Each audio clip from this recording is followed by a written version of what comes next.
We've got another great panel session on the way for you next. Fueling restaurant growth, shifting priorities in product, process, and people. This is in association with Frontline. So let me introduce you to our panelists. We have Rohit Muralya, Director, Concept Cuisine, SFC Group. Raj Kiran Solanki, General Manager, Dunkin' UAE. Prasoon Shandil, Senior QSR Expert. And your moderator is Susanna Jacob, co-founder and head of product at Frontline. Let's give them a nice warm welcome this afternoon. Hello everyone, as introduced, my name is Susanna, and I welcome you all to today's panel discussion, where we will be discussing the various strategies that restaurant businesses can adopt depending on the stage of growth that we are in. The panel today will discuss strategies against three verticals. We'll be looking at product, process, and people. We know in the restaurant industry that all three of them are very important, but it is the hope of this panel that through their experience and insights, we look at the right combination of these verticals for a business. So in today's panel, we're going to be doing something interesting. We're going to be building a restaurant business together, hypothetically, and we will see how that business grows through various stages of growth. And we'll be looking at three stages. We're looking at how a business grows in the startup phase, in the growth phase, and in the enterprise phase. And at each stage, our panelists will delve into one or two very common scenarios that restaurant businesses can encounter in the industry and share their thoughts on that. You, as the audience, have also a very important role to play because you can actually direct the direction of our conversation. So very quickly, if you can scan the QR code or use the URL and enter in the code, you can actually share your perspective in our conversation. And if you have any questions, please feel free to use the Q&A section in the app to do so. As a quick let's say, warm-up exercise for all of us to get used to this technology. You as the audience can decide which concept we're building in our restaurant business, and you have three choices that will come up in your phones. It can be an artisanal burger joint, it can be a modern coffee and cafe, or we're looking at a pizza section. So up to you, if you can very quickly vote and let us know. In the meantime, panelists, do you have a preference for which restaurant concept you'd like to talk about if you had $150,000 to spend? I'll bang them. Okay, the vote, I think, is going for a modern coffee and cafe. I can see that at 4.2. Okay, so... Yeah, we need more money for a pizza chain or a burger joint. Sure, okay. So I think the vote is in clear. So we'll look at our premise is a modern coffee and cafe establishment, and we'll use that for our conversation. So we'll start up with the startup phase, where we assume that the restaurant business is still starting out, and so the product market fit is still being established. So at this point, we're looking at the signature item of a modern coffee and cafe is gaining quite a bit of local support. And there are daily queues at the outlet, and the Instagram posts are going absolutely viral. There are food bloggers that are also taking notice. So Raj, your thoughts on this? Okay, thank you so much, Susanna, for having me here, first of all. And I can see the responses here. They are kind of changing between acing the product and versus creating a faster service experience. And there is a little bit of traction gaining on the training side of it as well. Personally, I would say that I'll go with the option A, which is perfecting the signature recipe. But I would say that it's not just limited to product as such. And I think it's large to do with getting your product market fit right, which is not just limited to acing the product. It also depends on a lot of other factors, like getting your packaging right, your food presentation right, pricing and promotion aspect of it as well, whom you are talking to, what's your market size. So I would say it's a combination of all of this. And as a startup at the nascent stage of the business, I would personally try to nail this aspect perfect. While saying that, there are a couple of things that I would like to point out at this stage. One is that when I say that I'll rather put my priorities into A, I am also want you people to be conscious about not putting a lot of pressure on point 3, which is whatever you do on product should not put unreasonable pressure on your people aspect.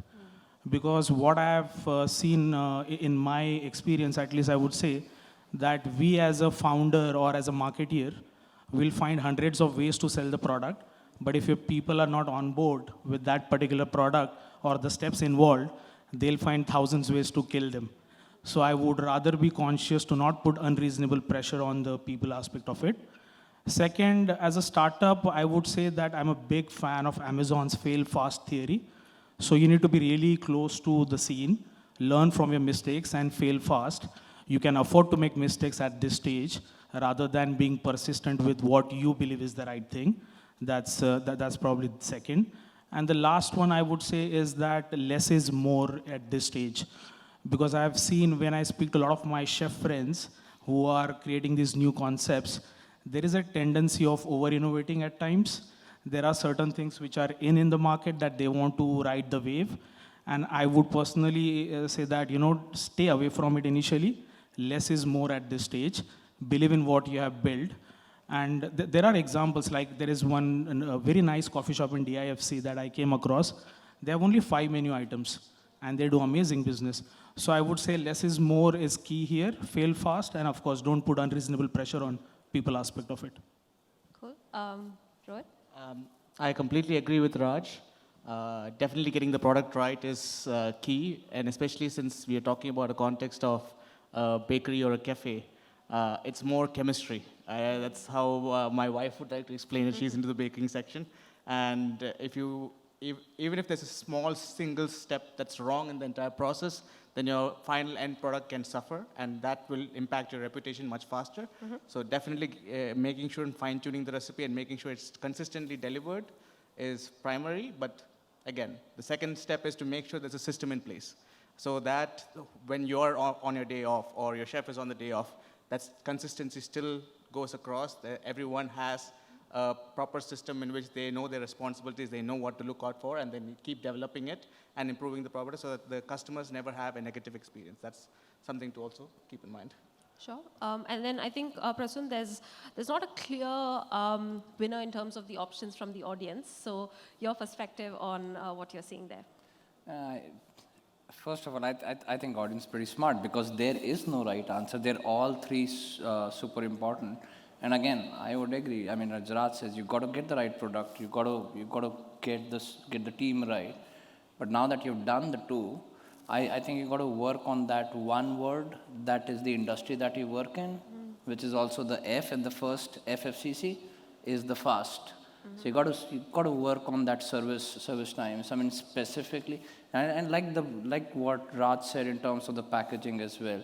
In fact, earlier in the morning, I was talking to somebody and talking about the QSR. Somebody who's in a casual restaurant, trying to think about, okay, if I want to work around the QSR, would that be a simpler work to do because it's QSR? You have lesser number of SKUs, but you've got a different challenge at hand, right? And that is the turnaround time with the consumers. People don't have time, especially when it's coffee. You've got to have a sit-down service. You've got to have a carry-out service. You've got a to-go. You've got some kind of customizations required in the coffee business. So consumers, I believe, come for two things. Quality product, which obviously we've spoken about, but quick enough as well. Right? So I think the three equally important part. But again, I mean, thinking like if I've got the right product and I have queues, I got to make sure that everybody's served, which means I got to serve them quick enough. Right? That's I believe I would probably equally important. But in the given kind of situation where I am, I've launched my first store, I have the right product, I have people asking for that product, I'll work on the service levels. Yes, Raj. Yeah, and also, I mean, because there are a lot of people who have chosen the faster service system. So I'm going to quickly touch base upon one more angle that you could look at it, is that there are a lot of food bloggers who are coming and this content is getting viral, right? So as a founder, you don't want to solve this problem and absolutely kill the queues, because sometimes the queues are also important, especially at this stage where crowd pulls crowd. So hence, personally for me, it's a good problem to have. If there are longer queues, I can solve it. Obviously, not at the cost of making somebody stand for an hour or so, but a little bit of queue is good for this particular virality to happen, you know. Yeah, and so queues are a good problem for a restaurant business to have. But definitely, like I think product fit is what we're looking at for our cafe in this particular decision point. For those of you who are just joining us, we're looking at a restaurant and seeing how it can grow through various challenges. Feel free to scan the QR code and join us in this discussion. So fair enough, our kitchen has grown quite big, and I'm sorry, our kitchen is still there, but we are overrun by a lot of demand. And we have wait times, which is the long queues that we just spoke about. So there's the quality is slightly slipping that we can look at, and the staff is experiencing burnout. So in this scenario, as a business in the startup phase, Prasoon, what do you think would be a good approach here? Another good problem to have, right? I think this one is an excellent problem to have. And looking at where we are here and looking at what different options the brand owner or the restaurant owner may have at hand, I'll probably have a two-phased approach to this, right? You got to work on something which is more scalable, more substantial, and can last forever. But that is going to take time to address. What do you do until then, right? So in the short term, you got to hire more staff. But before I get to that, the fact that I have overwhelming response, I've got everybody buzzing, should tell me as an owner, open more. I got to start working on how do I grow this brand now that there is demand, which is there, right? But in the short term, I'm going to hire more staff, make sure I'm able to cater to the business that is coming in, obviously by not compromising the quality or the service levels. But in the long term, I got to work on what different things can I do in the business to change that turnaround time so that in the same span of time I can have quicker service or better yield of my equipment, right? So you got to look at the capacities of your equipment. You got to do some kind of scientific analysis around that piece and say, okay, this is my product. This can be faster while I'm not compromising on the product quality. But that's going to take time, right? You got to do the R&D. You got to find out the equipment and the other utensils that you need. You got to order them, ship them, train the staff and all that. What do you do until then? Importantly, in the startup phase, majority of your customers are trying you for the first time, and they're going to make up the mind then, right? There's nothing wrong in overstaffing at that stage, right? To cater to that business, build your kind of brand, and once you've done that, and once you've kind of gone to the other level, and there's often this question, what do I do with this extra staff? Open more, ship them to the next restaurant. That's always a possibility. That's the fun with building up a chain. But that's what I would probably say. I'll have a two-phased approach to this. But again, I'd love to be in a situation like this. I mean, it's a great problem to have. Okay, I think I like the point that you brought out where you said in the startup phase, the customers are trying your brand for the first time. So it's much better for them to have an excellent experience then so they can come back for more. That's when you're building the reputation. Absolutely, yeah. Raj, your thoughts? Yeah, I think I pretty much echo what Prasoon said. And like he said, the option one is slightly long-termish. It's going to take a lot of time, but your problem is how do you deal with the crowd today and solve the problems? So I'm also equally tended towards option two. But one thing that I would point out here is that getting the specialized equipment for me looks like a low-hanging fruit if your cash flow allows you to do that, certain investments. And specifically, I would say, because we're talking about a coffee shop here, I'll give you an example where in the recent Gulf food manufacturing, one of the vendor came, they pitched us the coffee machine that can dispense the milk along with the steaming of it, so that all you have to do is just click a button and then latte recipe says for 150 ml, it will dispense 150 ml milk, which saves those 8-10 seconds in a barista's life. So I would say that look for those options. And sometimes we feel that these options always come at an extra cost. You'll be surprised that a lot of times it doesn't. So be on a watch out for these low-hanging fruits. I'll give you another example. This is not a restaurant example, but from a central manufacturing. Because for Dunkin', we prepare our donuts every day fresh in the CML.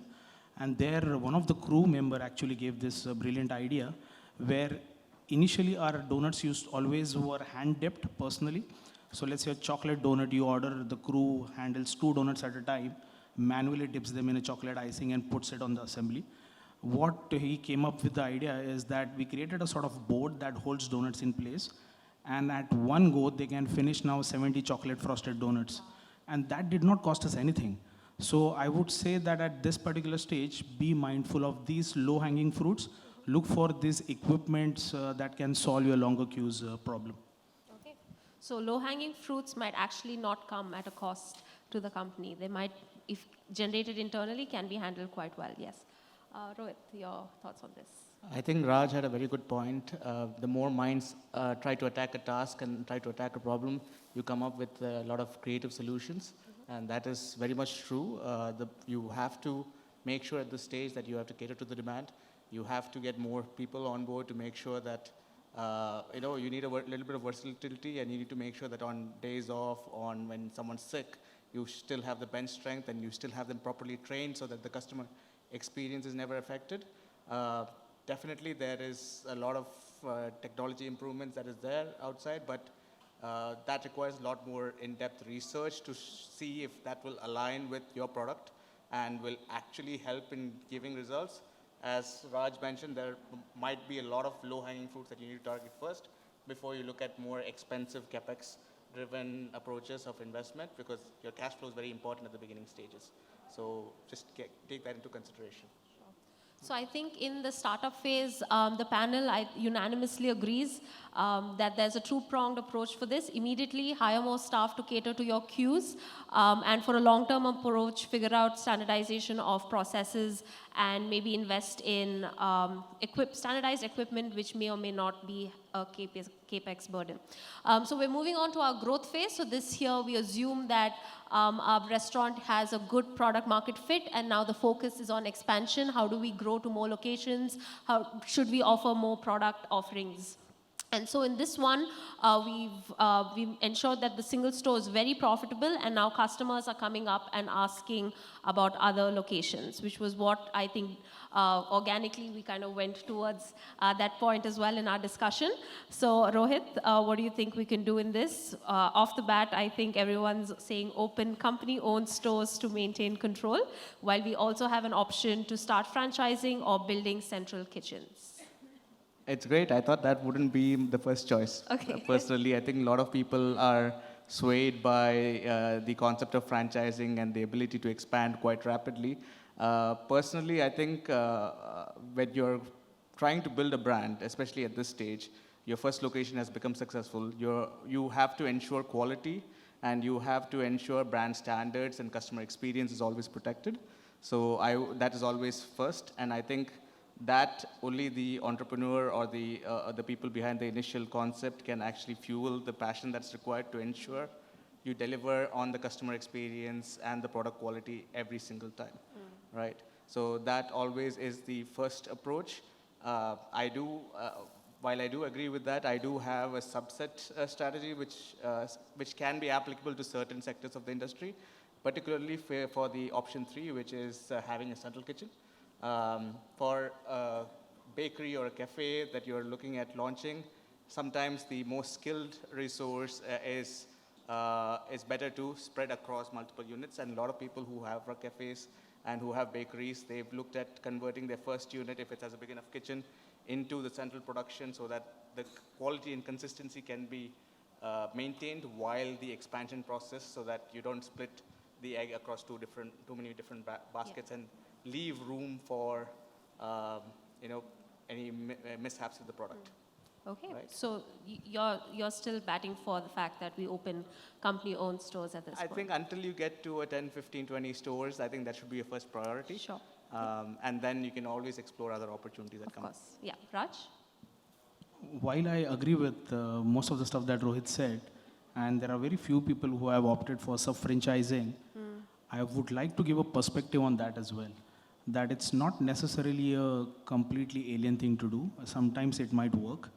And for it to work, I think there are 2 conditions I would say. One is that if you are able to control the supply chain element 360 degrees, then you can make sure that all the SKUs are controlled by you so that franchisees don't, the partners don't start deviating from the standard operating procedures. And second, I would say is also depends on the complexity of the business model that you have.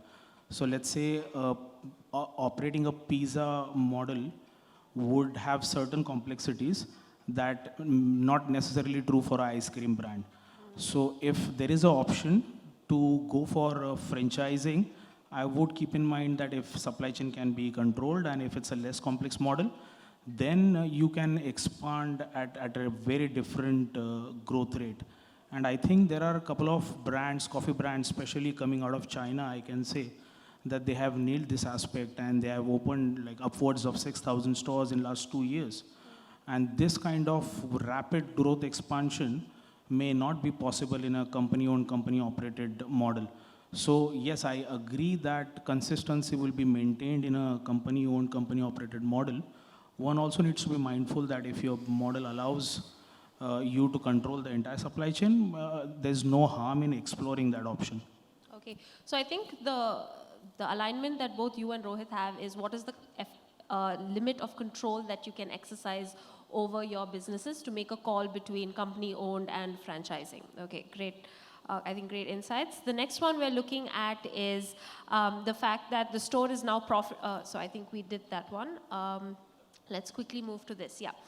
So here we're looking at the fact that because we've either grown either through franchising or through company owned, we have 8 stores and 5 more are planned. However, the general customer sentiment is talking about the fact that there's different food quality, service and store designs. So Raj, would you like to share something of what can be done if they are looking at differences in food quality specifically? Yeah, sure. Wow, again, the results are pretty much in sync with each other. I think we talked about nailing the product market fit in the initial startup phase. And I personally believe that if we do that, then this should not happen because then you're talking about consistently delivering a specific product to a specific target audience at a specific price. But I do understand sometimes these things might happen. And if you have to protect your brand from this particular issue, I would say that I would personally protect the brand identity, which is the second option, which is focusing on the product and protect the brand identity. The reason why I say that is because there is, when you as a startup, you started building this brand, there were certain ideas that you had in your mind, that you were feeling passionate about that particular brand, and you created that identity. So I don't think you should shy away from that. One thing is to pivot your business model, but the other thing is to completely change brand identity. And I think at growth phase, I have personally seen a lot of founders, and I myself included in this, that I've made this mistake, where at growth phase, we tend to get carried away, and we sometimes get ahead of ourselves and commit these mistakes. We try to over-innovate, we try to over-complicate, we try to hire more resources than what is required, and then mistakes happen. So at this particular stage, I would protect the product and make sure that my brand identity is intact and the communication towards my customers' database is consistent for what I stand for, and I would rather stay true to my DNA that I started the phase with. Okay. So staying true to the brand, I think, and protecting the brand identity would be your take on this. Prasoon, looking at the audience, they seem to be quite close with option 2 and option 3, with option 1 driving it away. What do you think? Yeah, I mean, looks like Raj definitely has an influence to the change of answer there. No, I think I'll link this up with the previous question as well. Whether at one store you're super profitable, you want to open a corporate company-owned store versus franchising out. If this is the situation that you find yourself in, you should step back and say, am I ready to franchise out in the first place, right? And again, and to Rohit's point as well, you got to build up a substantial base before you kind of start franchising out. And the fact of the matter of building out that base is actually not to have a problem which we have on the screen right now, right?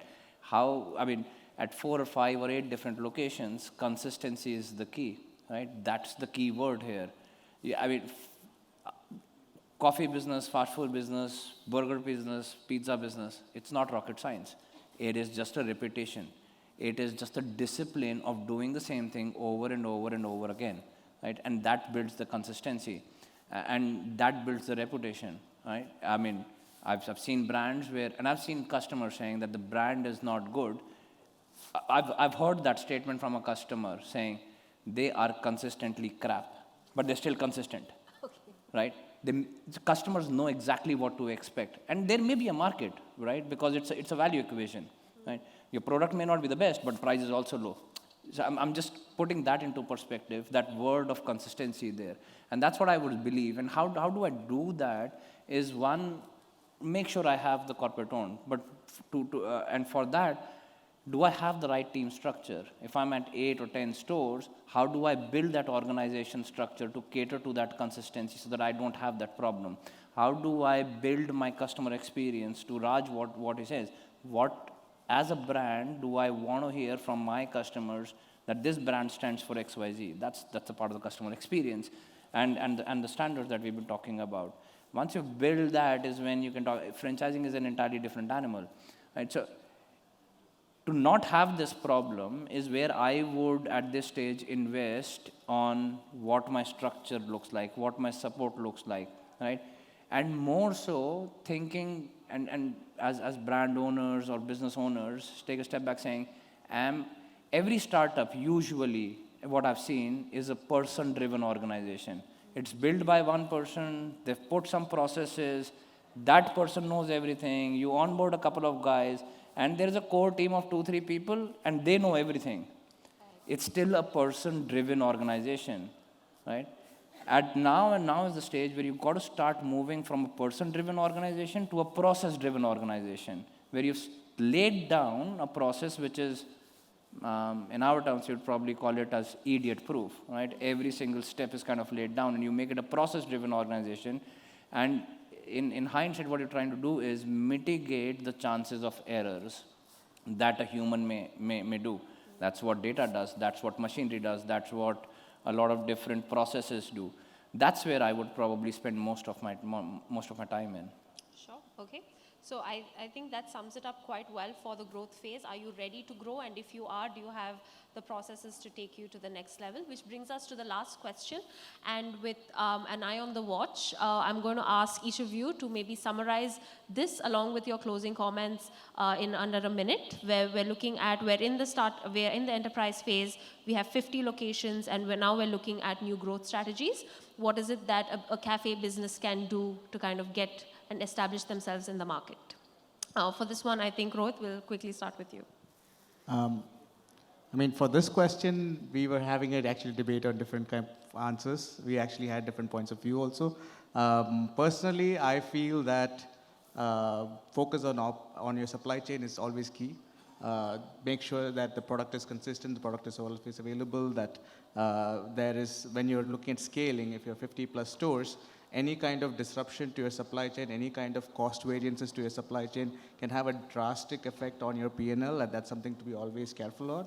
And if you have growth ambitions, whether it is through your own company-owned expansion or through franchised, again, everything comes back to your supply chain.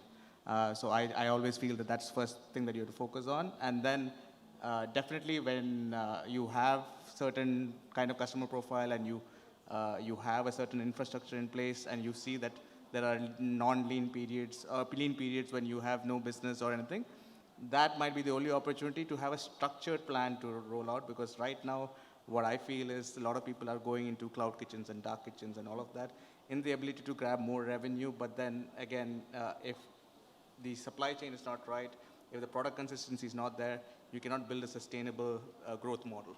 Sure. And that's something that I feel everyone should focus on and not lose the basics. So there's always going to be a balance between process, product, and people. And it's always, depending on the stage which you're at, you might want to prioritize one over the other, but you cannot sacrifice it at the other's expense. Yeah. Right. Sound well, Raj? Yeah, I think just to add on to this, I would say that the option 3, it says that launch digital training program. I would rather rephrase that to embracing tech, because when you reach at an enterprise level, there are a lot of tech solutions that are available that you can actually afford to invest into. Because in the previous stages, even if you want to, you couldn't do that depending on the cash flow situation. So I think at enterprise level, one need to embrace tech and not just limited to the online learning platform, but it's much more than that. So can we launch our own loyalty app? Can there be a order ahead tool available? Can you use a tool like Frontline that Dunkin has been using for last 1 year to go paperless for LMS? There are a lot of things that you can do. So I think once you reach at this particular level, you need to embrace technology, make sure that that data is utilized and converted into insights, and those insights needs to be used to make far better decisions at your level. Because once you grow to that level, 100 plus stores, any wrong decision will hurt you really badly. So I would say that option C, embrace technology and use it to your advantage at enterprise level, is a core thing for me on this particular option. Great. Prasun, 30 seconds, closing comments. All right. I think on this point, I would probably just overall say, regardless of what stage of the business you are, never leave the site and the importance of investing into people. I think that's, for me, is the crux. So regardless whether you're a startup, you're a growth phase, you've grown to 100 stores. Enough examples out there that there are organizations ready to spend $500,000 on building up a restaurant, but shy away from spending another $20,000, $30,000, $40,000 on training their people, and tend to hire at the last minute while opening the brand. Doesn't matter whether you're 100 stores, doesn't matter whether you're opening your first restaurant. And I think that, for me, is the biggest mistake. Every single time in my last 20 years, I've seen a brand flourish and a branch flourish and making records. If I have to link one common factor, is the correct investment in people at the right time and giving them the right training. By the end of the day, I think even in the previous session was, we are in people business. Who serves food? Simple. I think an excellent conclusion to our discussion. Thank you, audience, for interacting with us and sharing your thoughts as well. This was the panel discussion that we had. Thank you so much.